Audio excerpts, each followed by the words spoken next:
नमस्कार। लुकेका अनि लुकाइएका, देखिएका तर नभनिएका घटनाहरूको सङ्गालो मात्र होइन, तथ्य र तथ्याङ्क सहितको कार्यक्रम इनसाइडर। पूर्व राष्ट्रपति रामवरण यादवजी र एकपल्ट मेरो कुरा चल्दा मैले उहाँलाई भने म त राँगाका पिठ्युमा बसेर राँगा चराएको भनेर भने। उहाँले म त झन् तराईको मान्छे, झन् बढी राँगा भैँसीका पिठ्युमा बसेर मजाले कति चराइयो उहाँले पनि भन्नुभयो। रेकर्डमा राख्नु नराख्नु सभामुखज्यू यहाँको कुरा हो। मेरो तर्क सुन्नुहोस् मान्य सदस्यहरू।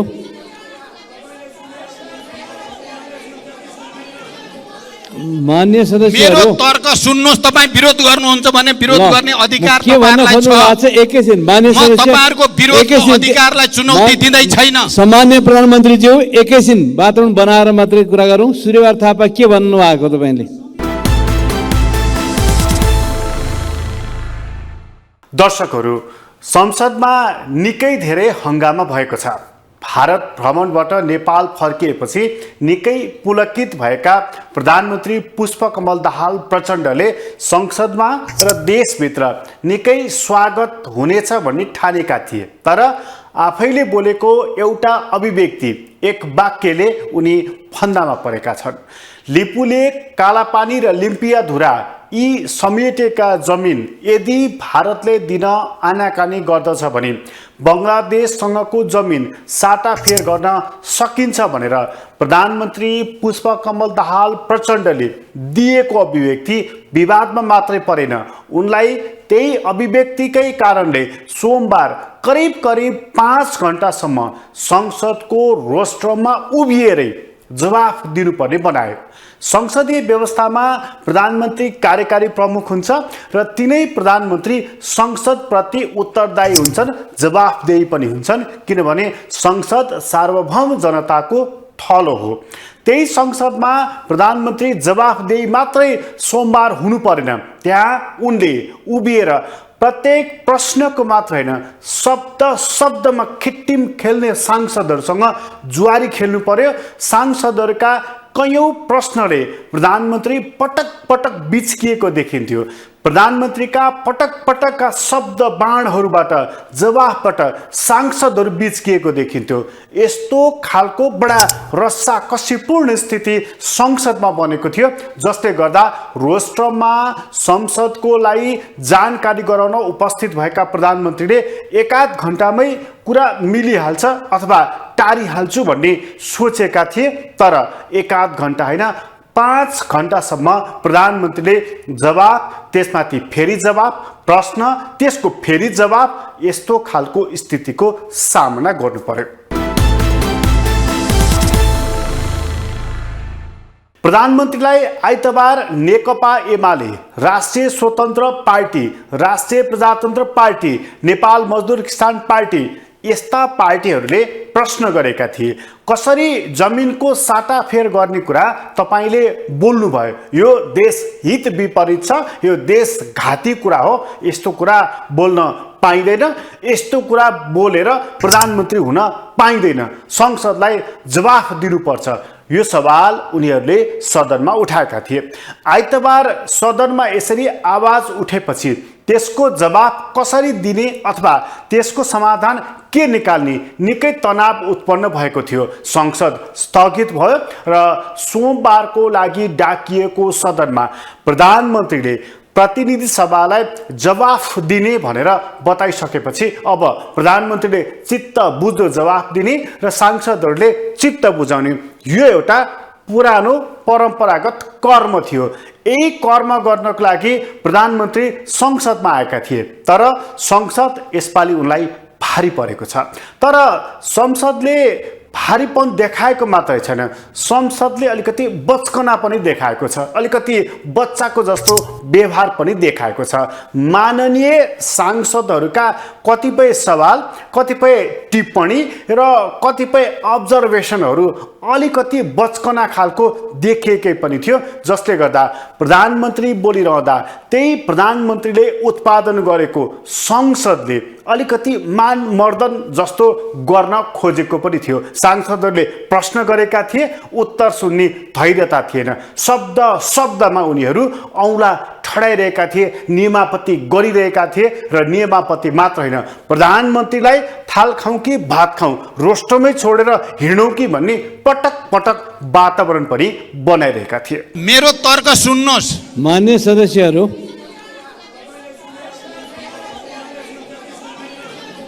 मेरो तर्क सुन्नुहोस्। तपाईँ विरोध गर्नुहुन्छ भने विरोध गर्ने अधिकार तपाईँलाई छ। एकैछिन मान्य सदस्य, तपाईँहरूको विरोधको अधिकारलाई चुनौती दिँदै छैन। सामान्य प्रधानमन्त्रीज्यू, एकैछिन वातावरण बनाएर मात्रै कुरा गरौँ। सूर्यबहादुर थापा के भन्नु भएको तपाईले?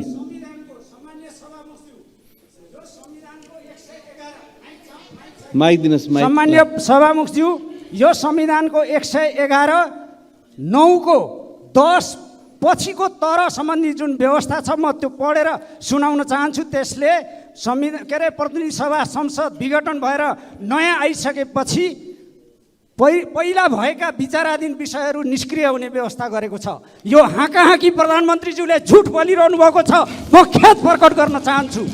यो खालको असंवैधानिक कुरा गर्न मिल्दैन। सभामुखज्यू, म स्पष्ट गर्दैछु, सम्माननीय प्रधानमन्त्रीज्यूले अध्यादेशको बाटो हो भने अध्यादेशको बाटो हिँड्नुहोस्, संविधान संशोधनको बाटो हो भने संविधान संशोधनको बाटो आउनुहोस्, संविधान संशोधनको प्रस्ताव दर्ता गर्नुहोस्, यहाँ छलफल गरौँ। तपाईँको मन्त्री परिषदले निर्णय गर्ने संविधान संशोधनको कुरा हुनसक्छ, तपाईँको मन्त्री परिषदले निर्णय गर्ने त्यो अध्यादेशको सिफारिस हुनसक्छ। विधेयकसँग तपाईँको साइनो छैन। तपाईँको मन्त्री परिषदले विधेयक यो प्रतिनिधि सभामा पठाउने हो, उत्पत्ति हुने राष्ट्रिय सभामा हो नि त्यहाँ पठाउने हो। तपाईँको राष्ट्रपतिसँग सिधै जाने कुनै अधिकार छैन। तपाईँले संविधान विपरीत काम गर्नुभएको गर्छु, खेद प्रकट गर्छु। मान्य सदस्य, यहाँ बसौँ। अहिले मलाई तर्क गर्न दिनुहोस्, तपाईहरु विरोध गर्नु होला। प्रधानमन्त्रीलाई उनीहरूले सोधेको प्रश्न थियो एउटा, जग्गाको साटाफेर गर्ने कुरा तपाईँले कसरी गर्नुभयो, यत्रो हिम्मतको कारण के हो?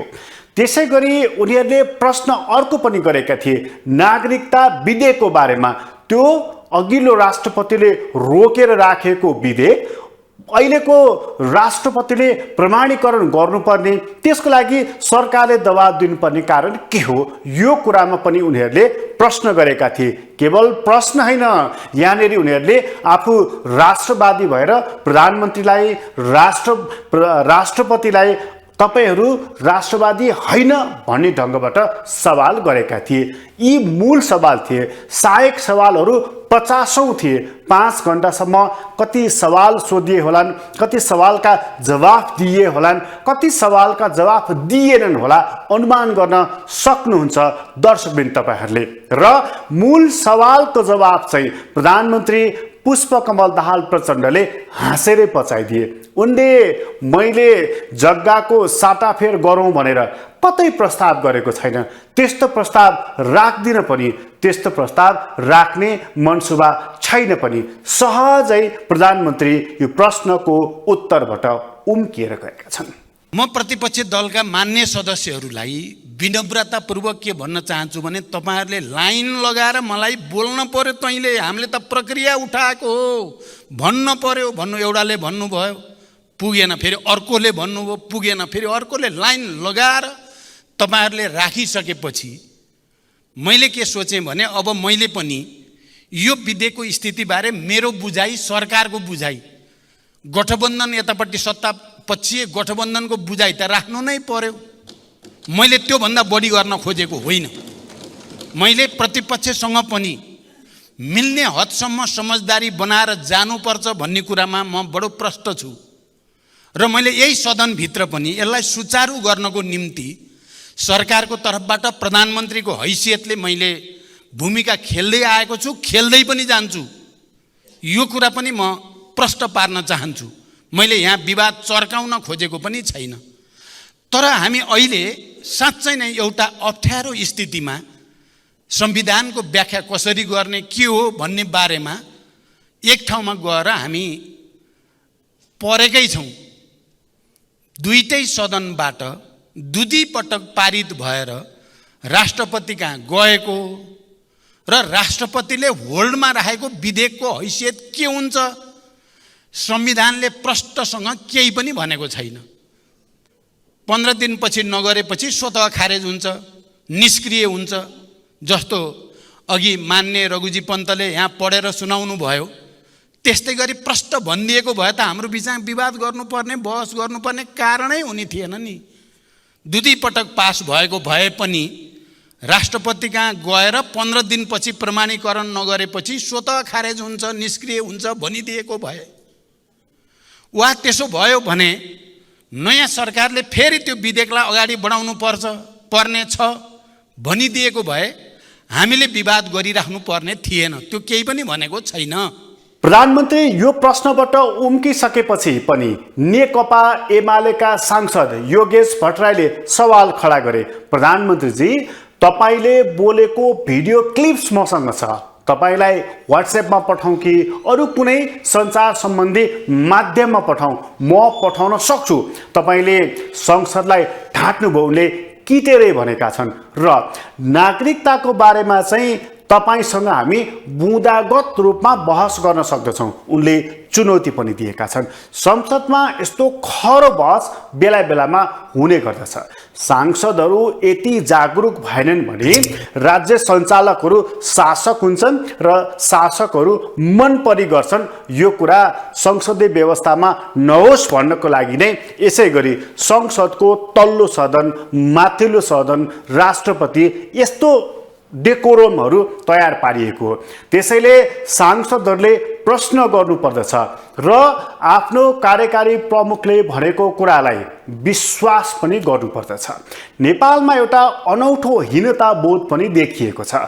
हरेकले हरेकलाई शङ्का गर्ने, हरेकले हरेकलाई एकदमै नजर यस्तो ढङ्गबाट हेर्ने कि मानिसहरू कोही पनि आफ्नो कार्यकारी प्रमुख बाहिर गयो भने देशै बेच्न जान लागेको जस्तो, फर्केर आउँदा देशै बेचेर आएको जस्तो यो जुन एउटा हीनता बोध हामी कहाँ देखिएको छ, यसको उपचार गर्ने बेला भएको छ। यदि तपाईले आफ्नो प्रमुखलाई अविश्वास गर्नुहुन्छ भने मत दिएर किन जिताउनुहुन्छ? जिताइसकेपछि यति साह्रो अविश्वास किन गर्नुहुन्छ? यो सवाल छ। तर हाम्रा प्रमुखहरू, खास गरी कार्यकारी प्रमुखहरू पनि कम्ता बेलगामका घोडा जस्ता छैनन्। उनीहरू पनि कसैलाई नटेर्ने, कसैले भनेको नमान्ने यस्ता कुराहरू पनि नदेखिएका हुन्। यसै कारणले एकले अर्कोलाई शङ्काको नजरले हेर्ने र एकले अर्कोलाई नटेर्ने, हेप्ने अनि वास्ता नगर्ने यो क्रम चलि नै राखेको छ। संसदको सोमबारको गतिविधि हेर्दाखेरि बडा विचित्र प्रकारको देखिएको थियो।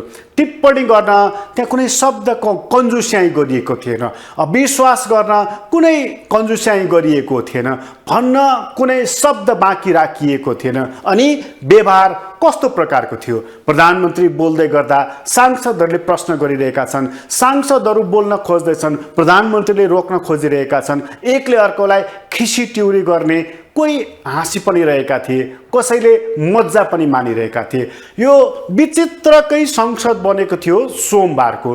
त्यही क्रममा राष्ट्रिय स्वतन्त्र पार्टीका सांसद शिशिर खनाल उभिए बोल्नको लागि। शिक्षा मन्त्री थोरै समयको लागि पनि भइसकेका उनले प्रधानमन्त्रीलाई लक्षित गरेर एउटा प्रश्न गरे। उनले गरेको प्रश्न र उनको भाव बडा गजबको थियो। प्रधानमन्त्री नेपाल फर्कँदै गर्दाखेरि आफैले उद्घाटन गरेको पोखरा अन्तर्राष्ट्रिय विमानस्थलमा प्रधानमन्त्री अवतरण हुनेछन् भन्ने मलाई लागेको थियो। तर प्रधानमन्त्री त्यहाँ अवतरण भएनन्, बरु भैँसी चढेर आएको भन्ने देखियो। यस्ता कुराहरू सुनियो। उनले यति कुरा बोलेका मात्रै थिए। संसद पुनः हङ्गामामय भयो। हङ्गामा यस कारणले कि प्रधानमन्त्रीलाई भैँसी चढेर आएको, भैँसीमा चढेको यस्ता खालको अभिव्यक्ति किन दियो? यो मर्यादाहीन वाक्य हो। यो यस्ता शब्दहरू हटाउनुपर्छ। सांसदहरूले कुरा उठाए। तर त्यसभन्दा अगाडि शिशिर खनालले उठाएको ठ्याक्कै शब्द, ठ्याक्कै वाक्य चाहिँ के थियो त्यो कुरा हामी प्रस्तुत गर्दैछौँ। प्रधानमन्त्रीजीको भारत भ्रमणको क्रममा हामी चाहन्थ्यौँ उहाँ प्लेन चढेर भर्खर उहाँले नै उद्घाटन गरेको पोखरा विमानस्थलमा झर्नुहुन्छ होला भनेर। दुर्भाग्यवश भैँसी चढेर आउनु परेको कुराहरू आए। विशेष गरी यो जुन दोस्रो हवाई मार्गका कुराहरू छन् त्यसमा भारतीय पक्षबाट जारी गरिएको प्रेस शिशिर खनालले यति मात्रै भनेका हुन्, भैँसीलाई एउटा उपमा पनि भन्न सकिन्छ। प्रतीकात्मक अर्थमा प्रधानमन्त्री त्यसरी आए भनेर खासमा साहित्यमा यस्ता शब्दहरूको प्रयोग गर्न पनि सकिन्छ, उपमा दिन सकिन्छ, प्रतीकात्मक रूपमा बुझ्न पनि सकिन्छ। तर यो राजनीतिक थलो हो, त्यहाँ राजनीति गर्ने 101 धुरन्धरहरू अरूलाई पछारेर त्यहाँ पुगेका छन्। तिनै सांसदहरूले एउटाले बोलेको कुरा अर्कालाई च्याप्प समात्ने बानी नै परेको छ।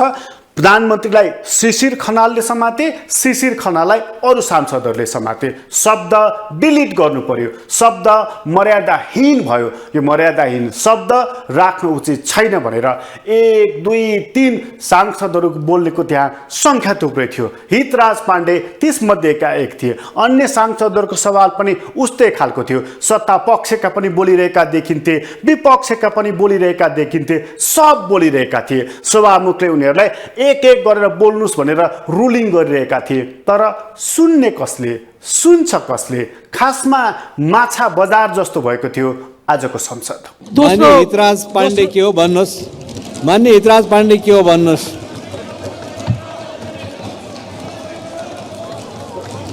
हजुर, मान्य हितराज पाण्डेलाई समय दिन्छु। मान्य सदस्यहरू बसौँ। उहाँको के नियम आपत्ति हो, के हो? संसदमा मर्यादित शब्द प्रयोग गर्नुपर्छ। भैँसी चढेर आएको कुरो मान्य सदस्यहरू, उहाँको के नियम आपत्ति छ सुनौ। असंसदीय शब्द रेकर्डबाट मेटाइयोस्। मान्य सदस्यहरू, मैले हितराज पाण्डे मान्यजीलाई के भन्न खोज्नु भएको छ, केमा के को नियम आपत्ति हो त्यो भन्न समय दिएको छु। उहाँको समय सुनौ, उहाँको भनाइ के छ त्यो सुनौ। सम्माननीय सभामुख महोदय, पहिला उहाँको सुनौ, बाँकी अन्य कुराहरू गरौँला। मान्य सम्माननीय सभामुख महोदय, यो संसदमा भैँसी चढेर आएको भन्ने शब्द असंसदीय शब्द हो। यो रेकर्डबाट हटाइयोस् र यसरी प्रश्न नगरियोस्, मान मर्यादा नगरियोस्। संसदमा यस्तो खालको स्थिति बनेको थियो, हरेक सांसद त्यहाँ बोलिरहेको थियो, हरेक सांसद त्यहाँ प्रतिक्रिया दिइराखेको थियो, हरेक सांसद कि मुखले बोलिरहेको थियो कि हातले बोलिरहेको थियो, भाव भङ्गीमा त्यस्तै प्रकारको थियो। यो संसदमा जब एउटा मर्यादा नाग्ने स्थिति बनेको थियो, प्रधानमन्त्री सक पकाइरहेको स्थिति थियो, प्रधानमन्त्री उठौँ कि बसौँ, जाउँ कि बसौँ, यो मनस्थितिमा, यो भावमा प्रष्टैसँग देख्न सकिन्थ्यो। प्रधानमन्त्रीले नागरिकता विधेयकको बारेमा यति बेला जवाफ दिइराखेका थिए, तर विषयान्तर भएर कुरा राँगो भैँसीसम्म पुग्यो। यो मुर्रा भैँसी, मुर्रा राँगो कसले ल्यायो, मुर्रा राँगो कसरी आयो, यस्ता प्रश्नमा संसद अलमलिराखेको थियो। अनि वातावरण असहज बनिराखेको बेलामा नेपाली काङ्ग्रेसका सांसद विश्वप्रकाश शर्माले बोले। उनी केवल बोलेनन्, उनले त्यहाँ मर्यादित शब्दहरूको प्रयोग गर्दै, शब्दहरूको संयोजन गरेर वाक्यहरूको गठन गर्दै उनले केही कुरा खास गरी संसदको नियमावली पढेर सुनाए। अनि उनले त्यही नियमावली अनुसार चलाउन भनेर सभ्य भाषामा भने त्यो अघिको तनाव शान्त भयो। एक हिसाबले भन्दा एउटा अब्बल शिक्षकले क्लास लिएको जस्तो देखियो। त्यसपछि सदन सुचारू भयो, त्यसपछि त्यो तनाव तुरुन्तै देखा परेन। यो नियमापत्ति गर्दै गर्दा यो संविधानको 111 आदरणीय मित्रले पल्लोपट्टिबाट पढ्दै गर्दाखेरि मैले सर र पहिलो पटक यसलाई, यो धारालाई पढेँ। सम्माननीय सभामुख महोदय, यसले के भन्छ भन्दाखेरि भने धारा 111 बमोजिम प्रमाणीकरणका लागि राष्ट्रपति समक्ष पेश गरिने विधेयक उत्पत्ति भएको सदनको सभामुख वा अध्यक्षले प्रमाणित गरी पेश गर्नुपर्नेछ भन्छ। बिल्कुल सही कुरो उठाउनु भएको छ। तर यसले के भन्दैन भने त्यो विधेयकमा सही श्री अग्निप्रसाद सापकोटाले गर्नुपर्छ या त्यो विधेयकमा सही श्री देवराज घिमिरेले गर्नुपर्छ भन्दैन। यसले सदनको सभामुखलाई चिन्छ, यसले सदनको राष्ट्रिय सभाको अध्यक्षलाई चिन्छ, व्यक्तिलाई चिन्दैन। अब रह्यो यो निष्क्रिय हो या होइन भन्ने कुरो, सरकारले यसरी सम्माननीय राष्ट्रपतिबाट ल्याउनु पर्थ्यो या सदनमा ल्याउनु पर्थ्यो या सङ्कल्प प्रस्तावमा ल्याउनु पर्थ्यो। हाम्रा बिचमा धेरै विचारहरू, प्रक्रियाको सन्दर्भमा विवादहरू हुन सक्दथ्यो। तर साथीहरूले उठाउनु भएको कुरामा यही हो, यो नेपालको संविधान हो, यो हामीले बनाएको, यहाँ सबैको हस्ताक्षर छ। यसको 111ले के भन्छ, विधेयक पारित गर्ने विधि भन्छ। विधेयक पारित गर्ने विधिको 10 नम्बरमा आइसकेपछि यसले के भन्छ भने कुनै पनि विधेयक विचाराधीन रहेको अवस्थामा सदनको अधिवेशनको अन्त्य भए पनि त्यस्तो विधेयकमाथि आगामी अधिवेशनमा कारबाही हुन सक्नेछ भन्छ। अर्थात् अघिल्लो सदनको चिज यसले व्यवहार गर्न सक्थ्यो। अघिल्लो सदनमा उत्पत्ति भएको नागरिकता विधेयक यो सदनमा पनि आउन सक्थ्यो। यो सदनमा त्यो ल्याउनु हुँदैन भनेर यसले कहीँ पनि भन्दैन। यदि सरकारले चाहेको भए यो विधेयकलाई यहाँ ल्याउन सक्थ्यो। तर यो सँगैमा त्यो 111को 10ले के भन्छ भने निष्क्रिय हुन्छ कि होइन, हो कि होइन भन्ने कुराको बडा वस्तुगत यसमा लेखिएको धारा र यसको स्पिरिटमै छलफल गरौँ न। के लेखिएको छ भन्दा, तर कुनै विधेयक प्रतिनिधि सभामा प्रस्तुत भई विचाराधीन रहेको वा प्रतिनिधि सभामा पारित भई राष्ट्रिय सभामा विचाराधीन रहेको अवस्थामा, फेरि दोहोऱ्याएर भन्न चाहन्छु सम्माननीय सभामुख महोदय, तर कुनै विधेयक प्रतिनिधि सभामा प्रस्तुत भई विचाराधीन रहेको वा प्रतिनिधि सभामा पारित भई राष्ट्रिय सभामा विचाराधीन रहेको अवस्थामा प्रतिनिधि सभा विघटन भएमा वा त्यसको कार्यकाल समाप्त भएमा त्यस्तो विधेयक निष्क्रिय हुनेछ भन्छ।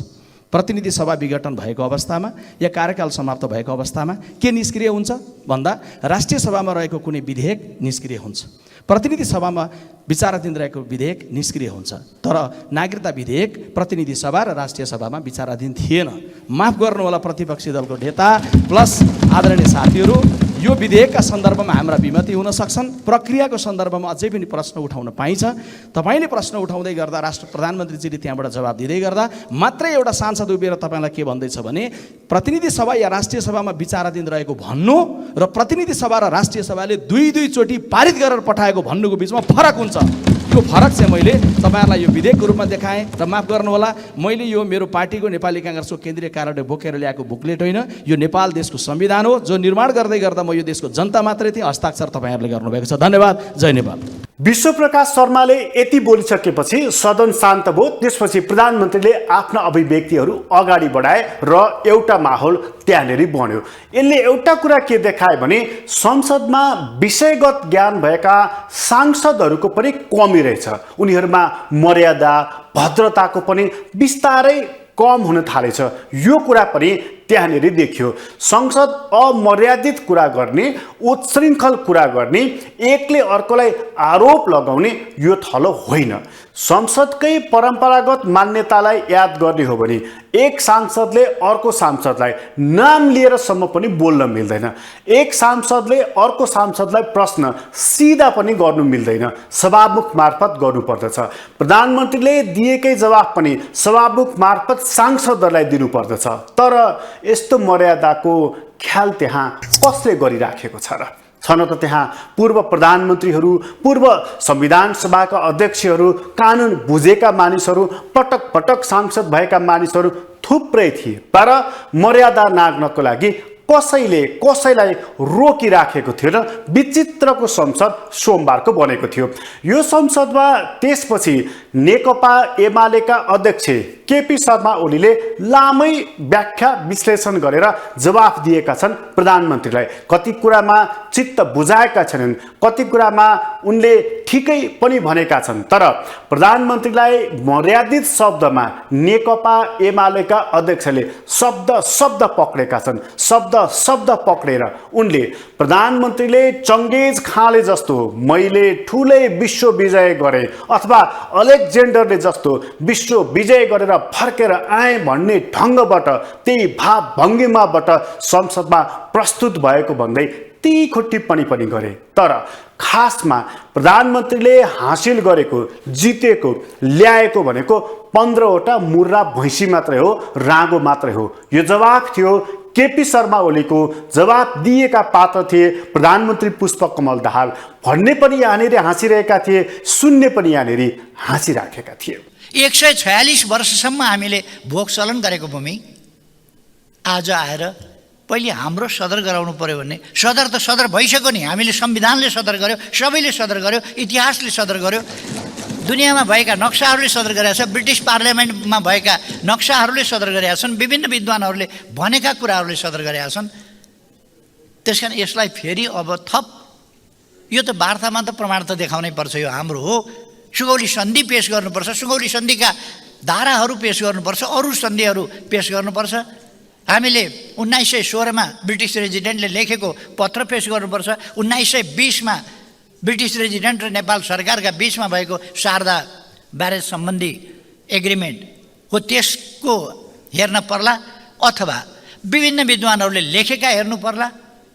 त्यो त आफ्नो ठाउँमा छ, तर यथार्थ यो जमिन हाम्रो। यो जमिनलाई विवादास्पद जस्तो गरेर, यो विवादास्पद होइन, विवादास्पद बनाउन खोजियो। अर्को कुरा, यहाँ चलेको थियो कुरा, यो भन्न नहुने यस्तो पनि कुरा हुन्छ र, सिमाना मिचिने, हामी बोल्न नहुने। सीमाभन्दा वरासम्म आएर छिमेकी मित्र राष्ट्रका फौज बस्ने, अनि फौज हाम्रो सिमानाभन्दा ओरा आएर, उहाँहरूले भनेको सिमानाभन्दा ओरा आएर भारतीय फौज बस्यो भन्ने कुरा चाहिँ हामीले भन्न नहुने। अनि त्यो कुरा हामीले गर्नका लागि अड्कली डराई खटाई सोची विचारी बोल्न नसक्ने, भन्न नसक्ने। म प्रधानमन्त्रीज्यूलाई सोध्न चाहन्छु,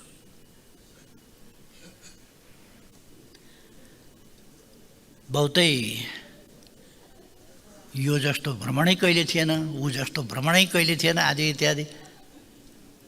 अब यहाँ हुन त राँगा चढेको कुरा फेरि ओमिट हुने होला। ओमिट भए पनि मैले के भन्छु भने, म किशोर हुँदाखेरि सभामुख महोदय राँगाका पिठ्युमा बसेर भैँसी चराउँथेँ, म चढ्या हो। पूर्व राष्ट्रपति रामवरण यादवजी र एकपल्ट मेरो कुरा चल्दा मैले उहाँलाई भने, म त राँगाका पिठ्युमा बसेर राँगा चराएको भनेर भने। उहाँले म त झन् तराईको मान्छे, झन् बढी राँगा भैँसीका पिठ्युमा बसेर मजाले कति चराइयो उहाँले पनि भन्नुभयो। रेकर्डमा राख्नु नराख्नु सभामुखज्यू यहाँको कुरा हो। संसदको माहौल बिस्तारै फरक खालको बनिराखेको थियो, तर कुरा यतिमा मात्रै सीमित भएको थिएन। स्वतन्त्र सांसद अमरेश कुमार सिंहले अर्कै सवाल खडा गरिदिए र यसभन्दा अगाडि नागरिकताको सवाल राख्दाखेरि राष्ट्रिय स्वतन्त्र पार्टीका एकजना सांसदले परराष्ट्र मन्त्रीले राजीनामा दिनुपर्ने कुरा पनि गरेका थिए। वातावरण थोरै असहज बनि नै राखेको थियो। स्वतन्त्र सांसद अमरेश कुमार सिंहले पूर्व राष्ट्रपति विद्यादेवी भण्डारीलाई इङ्गित गर्दै दुई पटक सरकारले पठाएको विधेयकलाई के कारणले रोकेर राखियो, राष्ट्रपतिलाई कारबाही गर्ने कि नगर्ने सवाल उनले अर्कै खडा गरिदिए। सम्मानीय सभामुख महोदय, मेरो 3टा प्रश्न छ। एउटा, पञ्चेश्वरको बारेमा जहिले पनि जुनसुकै प्रधानमन्त्री जाँदाखेरि 10वटा जवान कम्युनिके पढ्दाखेरि 6 महिनामा डिपिआर बन्नेछ। त्यसप्रति मेरो प्रश्न छ कि त्यो 6 महिना कहिले पुग्ने? अहिले त भर्खर प्रधानमन्त्रीले भन्नु 3 महिना। दोस्रो कुरा, 2008मा त्यो अप्पर कर्णाली दिएको छ, त्यो कहाँ पुग्यो? अनि खाली योजना ओट्नको लागि सहमति हुन्छ, सम्झौता हुन्छ कि गर्नको लागि, कार्यान्वयन गर्नको लागि? तेस्रो, प्रधानमन्त्रीजी महाकालको दर्शन गर्न जानुभयो। मेरो प्रश्न छ, नेपालको संविधानको तहत कि प्रधानमन्त्री वहाँ पुष्पकमल दाहालको रूपमा जानुभयो कि नेपालको प्रधानमन्त्रीको रूपमा जानुभयो? प्रधानमन्त्रीको पदको या मन्त्री परिषदलाई भगवाकरण गर्न पाइँदैन, सेफ्रानाइजेसन गर्न पाइँदैन, यो संविधानले भनेको छ। किनकि उहाँको मन्त्री परिषद पनि सबै एउटै कलरको ड्रेस लगाउनु भएको थियो। नेपालमा लगाउँदाखेरि उहाँहरूलाई पाप लाग्छ, लाज लाग्छ। बाहिर जाँदाखेरि लगाएपछि फेरि भन्नुहुन्छ ड्रेस कोड, जबकि त्यही मन्दिर मैले आज केही वर्ष पहिला दर्शन गरेको थिएँ, हामी यही प्यान्ट सर्टमा दर्शन गरेको थिएँ। कुनै ड्रेस कोड छैन, कुनै मन्दिरमा ड्रेस कोड छैन। इन्डियाको एउटा मात्र त्रिवेन्द्रमको पद्मनाभन टेम्पलमा धोती लगाएर मात्र जान पाइन्छ। सोमबारको संसद एक ढङ्गबाट चलेर बेग्लै ढङ्गबाट अन्त्य भएको छ। तनाव, फेरि तनाव, कचपच, जवाफ, कचपच, यसरी अगाडि बढेको संसदमा जब सवाल जवाफका सिलसिलाहरू सकियो, त्यो संसदमा नेपाली कांग्रेसका सभापति शेरबहादुर देउवा, महामन्त्री गगन थापा भने अनुपस्थित थिए। उनीहरू कहाँ गएका थिए उनै जानुन्। तर यति हंगामामय भएको संसदमा, जहाँ मर्यादाको खाँचो थियो, जहाँ संयमित हुनुपर्ने खाँचो थियो, जहाँ भद्रताको खाँचो थियो, संसदीय परिपाटीको ओकालत गर्ने नेपाली कांग्रेसका सभापति र महामन्त्री चाहिँ अनुपस्थित थिए। त्यही संसदमा जब यी सबै माथा पच्चिसिसके, आरोप प्रत्यारोपहरू सकिए, सांसदहरू पनि बोल्दा बोल्दा थाके अनि विषय सेलाउँदै गयो र विनियोजन विधेयकतर्फ संसद अग्रसर बन्यो र तनावको वातावरण यसपछि साम्य भएर गयो। अहिलेको लागि कार्यक्रम यति नै। कार्यक्रमबाट म प्रकाश गिरीलाई बिदा दिनुहोस्। ग्लोबल टेलिभिजन हेर्दै गर्नुहोला। नमस्कार।